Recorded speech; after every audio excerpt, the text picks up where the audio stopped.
Okay, so for ingredients you'll need your spent katsuobushi, shiitake, and your kombu or cut up. These are the sauces, shoyu, sugar, sesame oil, sesame seeds, sake, mirin, and a little bit of cookie oil. Put the pan on a medium-high heat. Yeah. Alright, add a bit of oil and wait for it to heat up. So once it's heated, add your kombu. The kombu should be cut like this, relatively thin. Once it's heated, add your kombu. It should be cut relatively thin like this.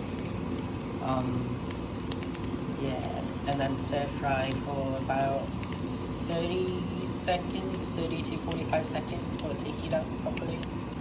Then add the shiitake and katsuobushi and stir fry and break apart the katsuobushi and keep stir frying until it gets until the katsuobushi loses a lot of its moisture. So once it looks like this, add about a tablespoon of sake.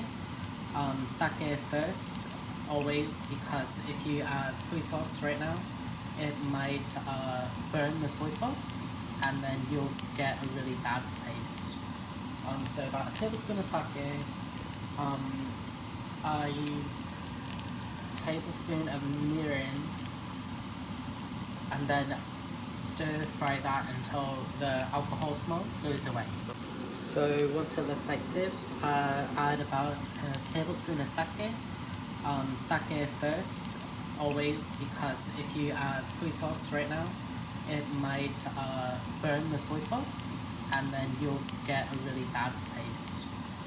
So about a tablespoon of sake,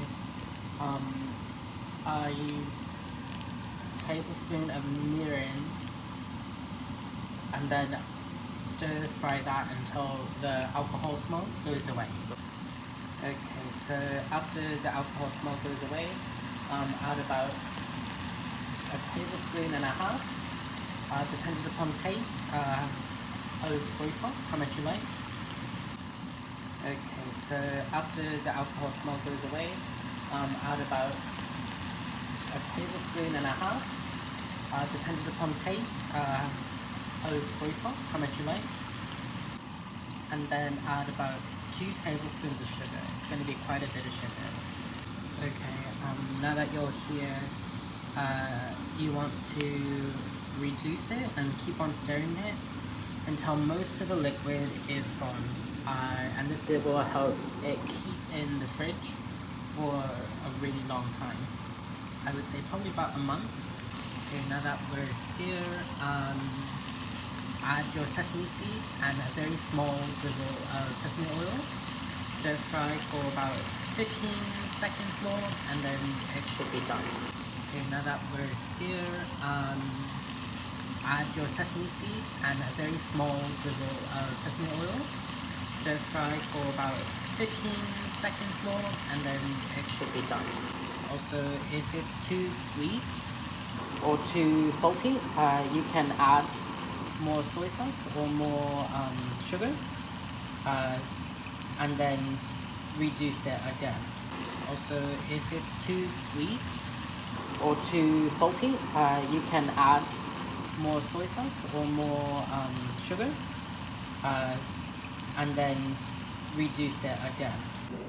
Alright, there is tsukudani. Eat this with rice or in a onigiri, but a little goes a long way. It's rather salty.